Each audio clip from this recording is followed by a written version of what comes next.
To see all the major stakeholders of the mineral and metal industries, including representatives from the mineral states of not just India, but all around the world present here.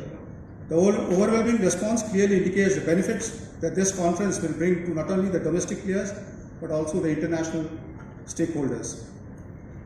A week ago, India completed 75 glorious years of its independence and celebrated Azadi Ka Amrit Mahotsav. As such, we dedicate this conference to the people of our nation who have witnessed India's evolutionary journey of development and progress and its transition towards a new and a completely Atmanirbhar Bharat.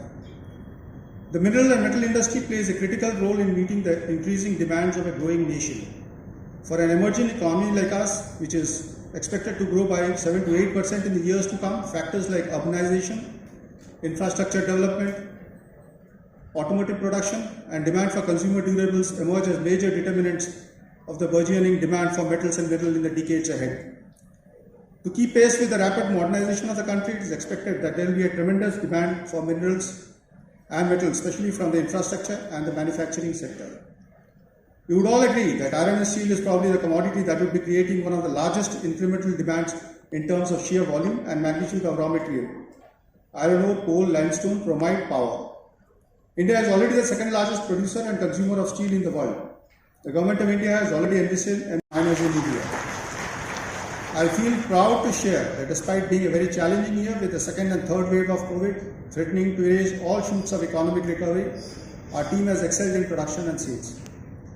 The vision of NMDC echoes the vision of the National Steel Policy as it aims to augment annual production of iron ore to 67 million tons by 2025 and 100 million tons by 2030.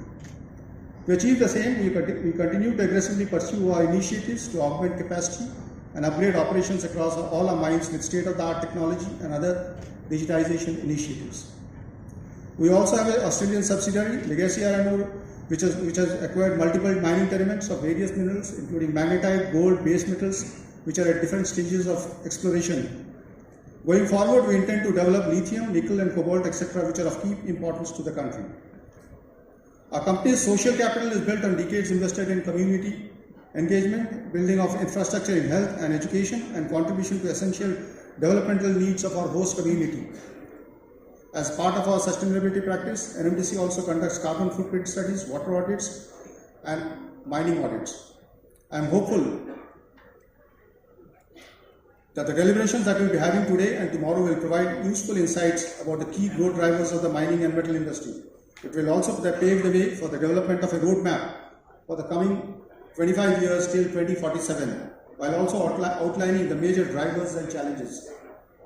I would like to call upon all industry bodies and industry leaders present here to actively participate in the conference and provide their valuable insight, which will have positive bearing on the accelerated growth of these industries in the decade ahead. Through this platform, I would also like to applaud the government for taking firm measures to incentivize investments into India and supporting the mining and metal industry. These efforts can be seen in the fact that India has been steadily rising over the last few years. In the latest Ease of Doing Business rankings released by the World Bank, we placed at 67. Also, as CEO&MD and Chair FICCI Mining Committee, I would like to applaud the Government of India for deliberating and ushering various reforms in the Indian mining sector. These reforms will play a fundamental role in enhancing the mining sector's contribution to the employment and GDP of the country. As such, I am aware that Indian minerals and metal industry would become the flag bearers of growth and development of the nation, accomplishing the Vision 2047. I wish all the participants of the conference a resounding success for today and tomorrow. Thank you and Jai Hind. And speakers from all the facets of the industry to discuss and deliberate on growth and development of the industry aligned with our national priorities. Minerals and metals play a key role in industrialization of an economy. India is no exception. The mining industry contributes approximately 2% to India's GDP, and every 1% incremental growth of mining and quarrying has a corresponding effect of 1.2 to 1.4% in incremental growth rate of industrial production, which in turn could contribute to about 0.3% to India's GDP growth rate. Considering the availability of mineral wealth in India and massive end-use opportunities from sectors like infrastructure development and construction, it needs no gainsaying that mining is an important sector and with huge potential. with the initiatives like Gati Shakti, Bharatmala, Sagarmala, DFC, railway expansion amongst many others, metals like steel and aluminium and products like cement should witness demand-led growth, and consequently the demand for minerals like iron ore, bauxite, limestone and others will remain at a heightened level for years to come. Looking at steel alone, as per the various stakeholders consultations held for Vision 2047, the industry is looking at tripling production capacity to approximately 500 million tons by 2047, quadrupling steel production to approximately 425 million tons, and tripling the per capita steel consumption to approximately 225 metric tons by 2047.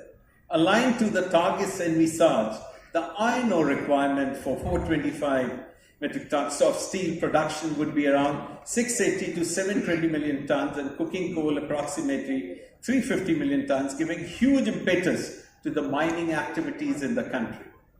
Non-ferrous metals, due to their inherent characteristics like excellent thermal and electrical conductivity, high recyclability, high strength-to-weight ratios, will form the backbone of a growing economy and contribute to the development of New India.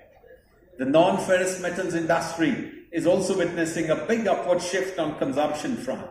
The end users are emerging beyond the traditional sectors like electricals, automotive and construction to emerging applications like defense, aerospace, healthcare, maritime, etc. With transition to digital economy, several new age applications such as EVs will drive the need for commodities like lithium, titanium, rare earth elements, deep-seated minerals, among others. It is also vital for our country to create a strategy for critical minerals and rare earth security. Whilst there are massive opportunities in the growth journey ahead, there are also challenges that need resolution to ensure that we achieve the envisaged outcomes. The government has taken numerous initiatives for reducing total quantum of taxes and levies on mining industry from 60 to 65% to 45 to 50%.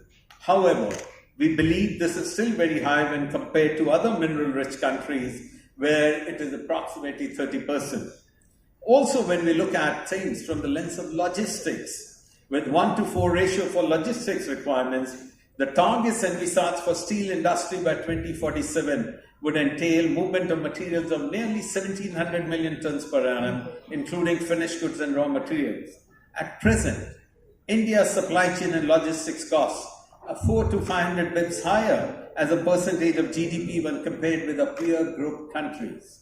Reducing the supply chain and logistics costs by improving the infrastructure and enhancing efficiencies in the entire value chain would be essential to make our industries globally competitive. Minerals and metals industry is cognizant of its responsibility towards a nation to help achieve the COP26 target of net zero by 2070. Industry is increasingly deploying clean technologies, driving towards sustainability and decarbonization. We are acutely conscious that there is a big road ahead for us. The industry is targeted as a carbon emitter, but it has resolved to reduce the carbon emissions aligned with the net zero targets using modern technologies. I'm confident that the discussions over the 2 days will help define a roadmap for driving requisite growth in this important sector for our economy. I take this opportunity to also convey my thanks to our co-organizers, NMDC, for providing FICCI an opportunity to co-host this event. I would once again like to thank Honorable Ministers Shri Prahlad Joshi ji and Shri Jyotiraditya Scindia ji, the other dignitaries on the dais, the session speakers, and eminent participants and stakeholders in the conference, and wish all of you success for today and tomorrow. Thank you. Jai Hind.